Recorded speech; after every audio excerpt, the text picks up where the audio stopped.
Hey, what is going on, my friends, and welcome back to another video on the channel.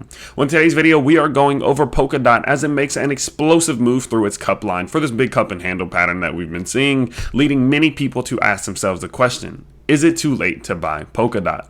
On today's video, I will be telling you all my game plan, what I plan on doing with Polkadot, and how I'm going about this to minimize risk and maximize gains as much as I possibly can. So with that being said, let's go ahead and let's get into it. So as you can see here, I'm over on the Patreon, just kind of taking a look at a position that I started on Polkadot back on October 1st as things were starting to get exciting. I was excited about, about being out of September, and I thought that there was a lot of upside potential. And so I started a position on Polkadot right around $31 as it did find some support on top of its 0.382 line. So since that purchase, the Patreon members and I were up currently, if we go ahead and take that perfectly, we're up just about 33% just in the span of 2 weeks. So that's of course been an absolutely fantastic trade there. So whenever it comes to if I would be starting a position right now, personally speaking, I did start a position a little bit earlier on, but I don't think that it's necessarily too late. Now let me go over why. So what we're seeing right now from Polkadot has been an absolutely amazing move to the upside. So of course we've been paying very close attention to this cup and handle pattern that's been forming that everyone has been talking about, in which we see the cup line, the handle, boom, we saw that resistance being found, a little bit of a retracement, then boom, the big explosion to the upside as they did get that Parachain news. So what we're seeing now, of course, is we need to start looking, okay, what's the price target on a big bullish pattern like this?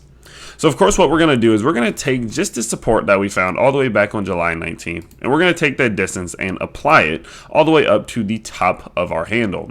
Then we're going to take that same distance and apply it to the breakout, and whatever the length is does give us our breakout target. Our current breakout target for Polkadot is looking somewhere up towards $65 if we do see this play out absolutely perfectly. From where we are right now, that is still a move of over 56% to the upside.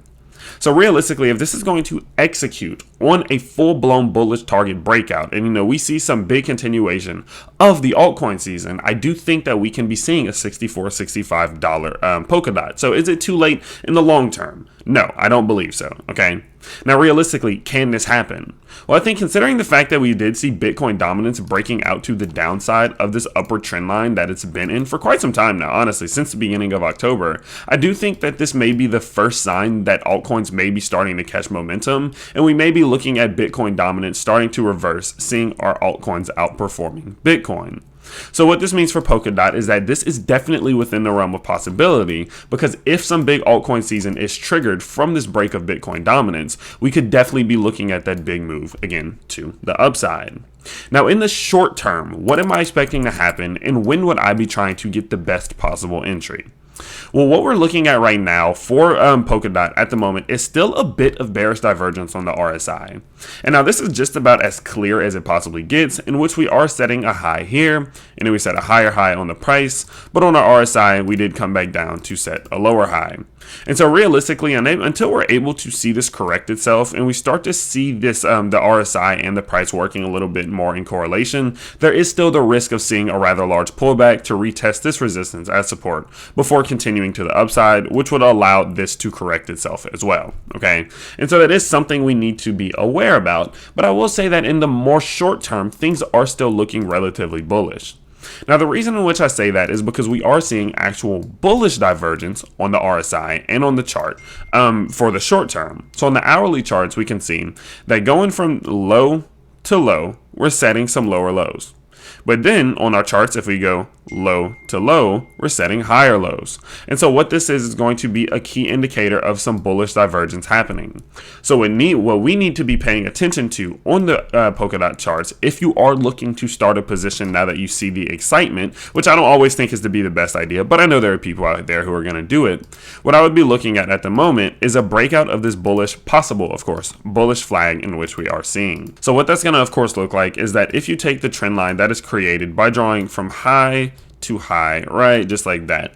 If we see that breakout to the upside and then an establishment of support, that is going to be a key indicator that that bullish divergence on the RSI is playing out, and we could be looking at a continuation to the upside.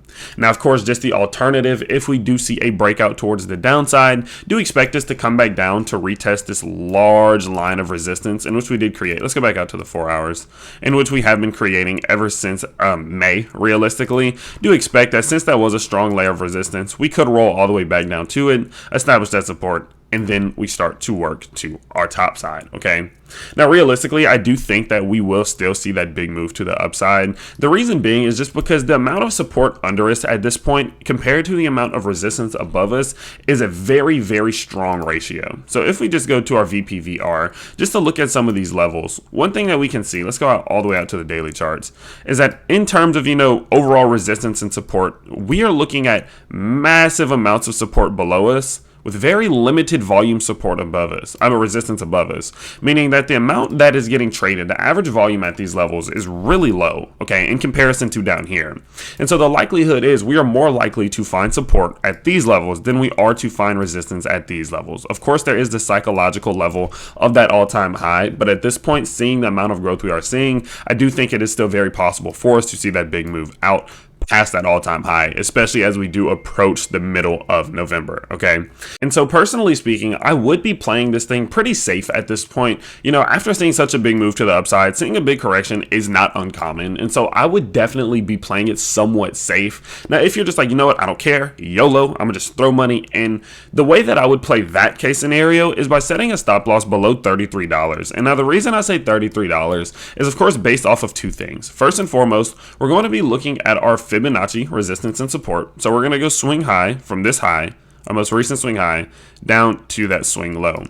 Typically what will happen, now that we have executed a 1.272 extension from this swing high down to this swing low, the price will not fall below a 0.618 unless it's reversing, meaning that it won't come back down below $33.80 unless it's going to be looking at a reversal. About 7 out of 10 times, if we lose the 0.618, we will see a reversal to the downside, okay? Now we are also going to see that that is the exact level that the apex of this triangle, this symmetrical triangle was created, showing that if we lose that in terms of the, in respect to this triangle, we would also be looking at more of a bullish move there because we could be losing both this support and this resistance. And so overall, things would be looking a bit more bearish if we lose 33.80. And so in terms of if you just want to YOLO money into it and hope for the best, if you're going to YOLO money into it, I do believe it would be a great idea to set a stop loss below this key level here. And just to ensure that if this thing does see some type of big reversal to the downside, you're not shooting yourself in the foot by buying in right now, okay? Personally speaking, though, I would be looking for that breakout. Personally speaking, if I was not in already, I would be looking for a breakout of this possible bullish flag here with the price target. The very first move that I think it would make if we broke out of here would be up to $47, our 1.618 extension, which could be some type of move, to the upside of another 10 to 12%. But don't forget that our end goal, our final price target for Polkadot right now is still sitting well above $60, more towards $65. So overall, I don't believe it's too late. I think that the breakout just happened, so there is still potential, but there are, little signs and implications on the daily and more long-term RSIs and charts that we could be looking at some type of rollover happening here before we do continue upwards. In the short term, it does look like we have more of a chance to see that move to the upside based off of that bullish divergence. But of course, even if we do make a move to the upside, that still does not mean